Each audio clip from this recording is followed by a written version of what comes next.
Halo warga sekolah, kembali lagi dengan Capsek Sekolah Horor. Apa kabar kalian semua? Semoga baik-baik saja. Di kelas sekolah horor kali ini akan menceritakan tentang Mbak Kun, penunggu sekolah, ikut pulang. cerita ini adalah pengalaman dari seorang pelajar di daerah Kalimantan yang mengikuti kegiatan gerak jalan di sekolahnya. Namun, banyak kejadian-kejadian mistis yang dialami. Cerita ini bersumber dari akun yang tidak ingin disebutkan namanya. Baiklah, lanjut saja. Selamat mendengarkan.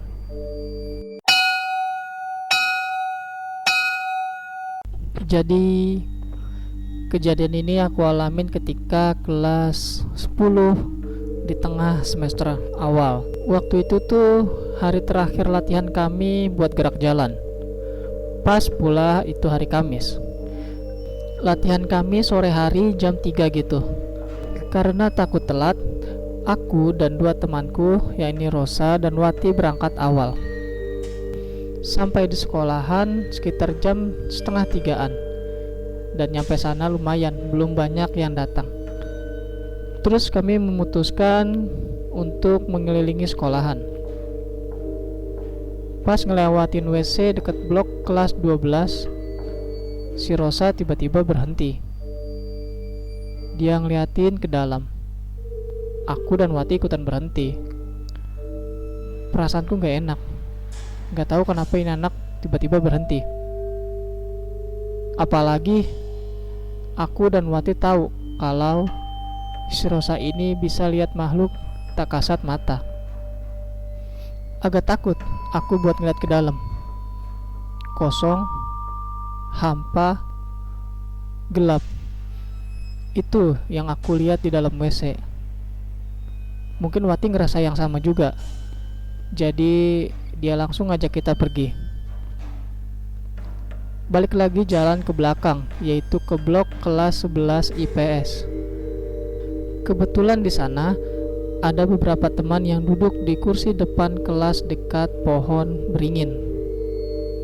Kami ikut ngobrol. Dan pas asik ngobrol, Rosa tiba-tiba ngajak ke WC.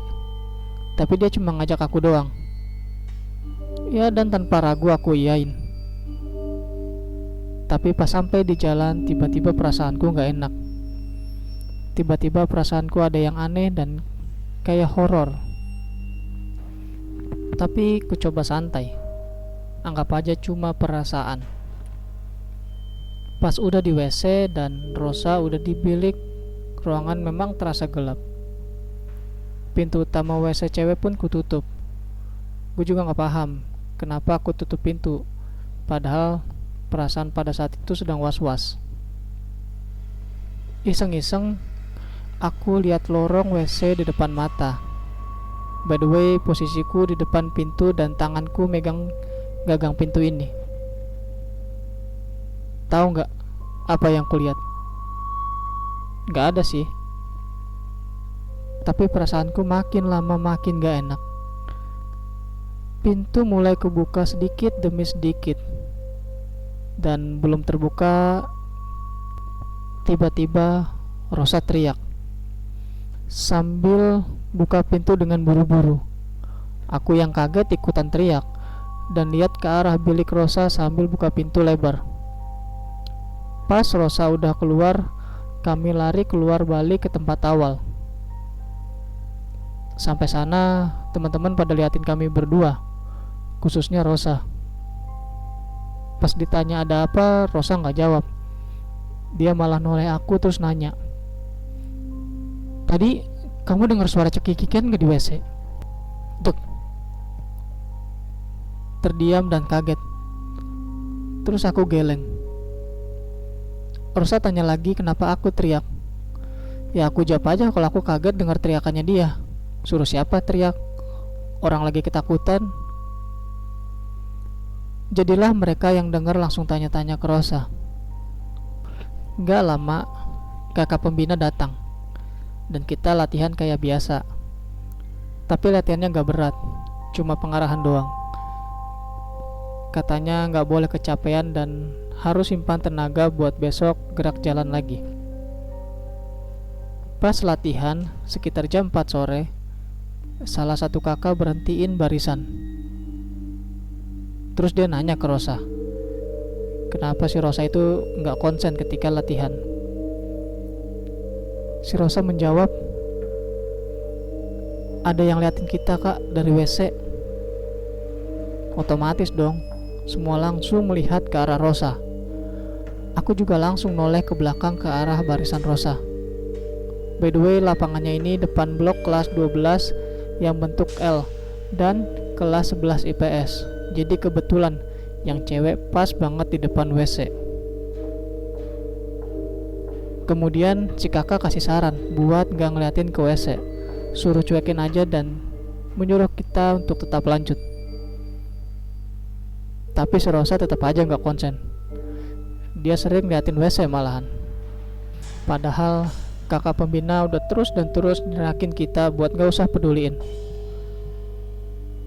Selang beberapa menit, tiba-tiba teman di barisan belakang teriak, "Kak, Rosa lari ke WC."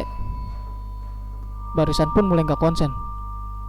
Terus salah satu kakak nyuruh kita berhenti. Akhirnya kita berhenti dan bubar jalan. Pas aku lihat ke belakang, si Rosa udah gak ada, dan pintu WC pun ketutup. Temanku yang tadi teriak juga udah di depan WC sama kakak pembina cewek. Aku ikut ke sana sama beberapa teman. Kami teriak dan coba buka pintu, tapi berat, kayak ada yang nahan gitu. Dan karena mungkin banyak yang dorong pintu, akhirnya pintunya bisa terbuka dan kami pun masuk. Rosa yang ada di bilik yang tadi pas kita ke WC, dia mengerang-ngerang, matanya kayak merah gitu. Terus akhirnya ada yang coba buat nyeret dia, tapi dia nolak dan tergeletak di lorong WC sambil nangis-nangis. Kata seorang kakak, dia kesurupan. Fix, ini pertama kalinya aku lihat orang kesurupan langsung di depan mata. Jadi aku diam melihatin mereka untuk mencoba menyadarkan si Rosa. Karena dia gak sadar juga, akhirnya dia dibawa keluar dengan cara dibopong. By the way, aku gak ikut bopong, dan aku sempat tertinggal sesaat di WC. Hingga sampai aku tersadar kalau aku sendirian, langsung dah aku lari keluar. Rosa dibawa buat ditangani, tapi rupanya kami salah. Isi Rosa ini beragama Kristen, dan kami yang kumpul di situ kebetulan Muslim semua. Sampai salah satu teman menyarani kami buat manggil si A. Si A ini anak keturunan Cina yang agamanya juga Kristen, dan sepertinya dia bisa ngelihat dan ngusir. Dan kebetulan dia juga ada dengan kita untuk ikut gerak jalan. Jadilah aku lari dan manggil si A. Dia lagi kumpul sama yang lainnya di lapangan. Pas sudah aku ceritain semuanya, A langsung lari ke tempat Rosa. Di sana udah ada kepsek. A minta tolong aku sama Wati buat neken jempol kakinya Rosa keras-keras. Dan A mulai membaca doa gini gitu sambil nanyain Rosa dan nyuruh itu makhluk keluar.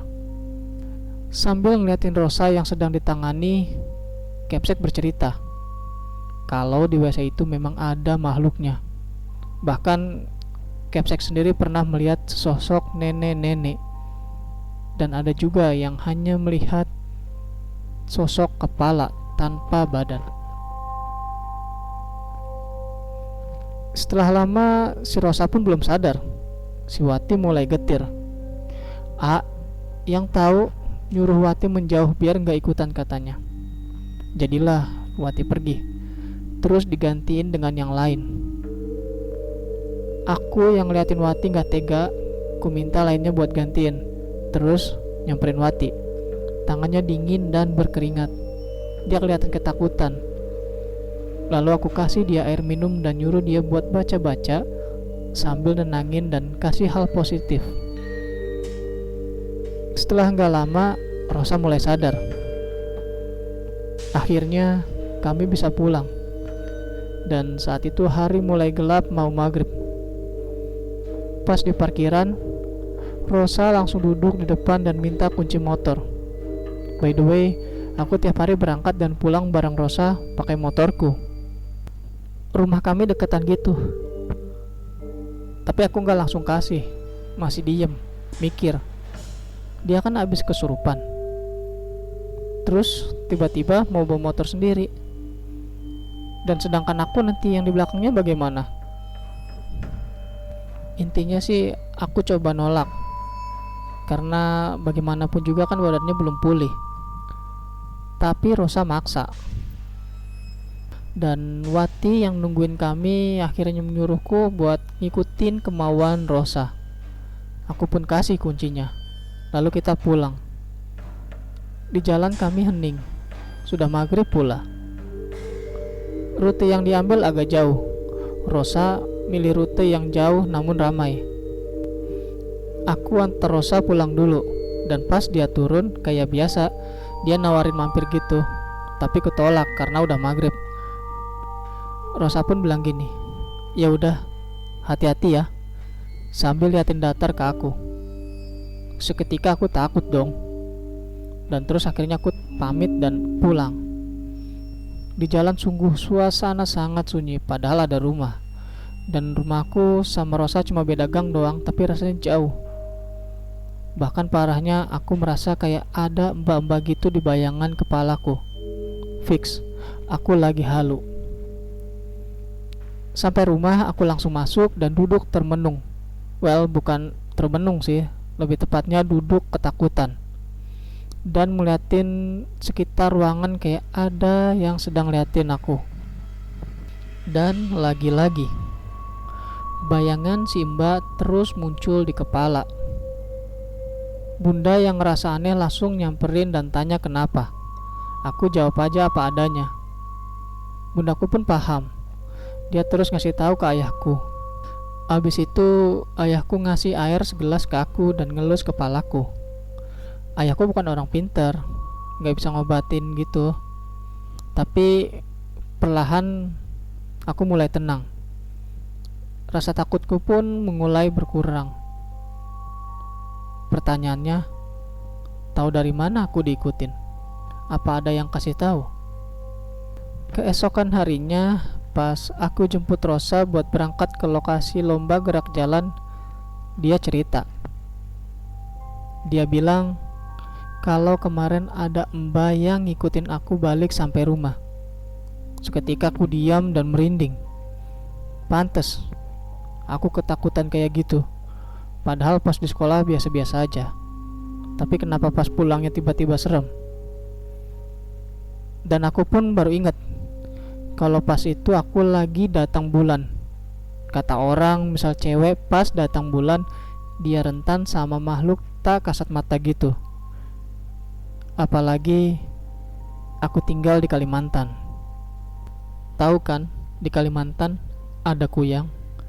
Selain dia hisap janin dan ari-ari dari darah bayi, kuyang juga bisa hisap darah wanita yang datang bulan.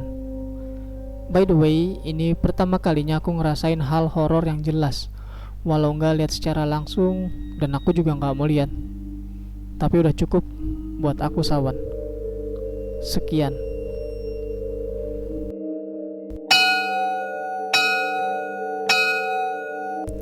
Itu dia cerita mengenai Mbak Kun, penunggu sekolah, ikut pulang. sebuah pengalaman yang sangat menarik. Mungkin warga sekolah pernah juga ada yang merasakan hal-hal mistis terkait dengan WC di sekolah. Yap, semoga ada hikmah yang bisa kita ambil dari kejadian tersebut. Terima kasih buat kalian warga sekolah yang telah mendengarkan cerita ini. Dan terima kasih juga kepada pembuat cerita ini yang tidak ingin disebutkan namanya. Dan jangan lupa untuk like dan share video ini agar warga sekolah horor semakin bertambah. Dan sampai jumpa di kelas berikutnya.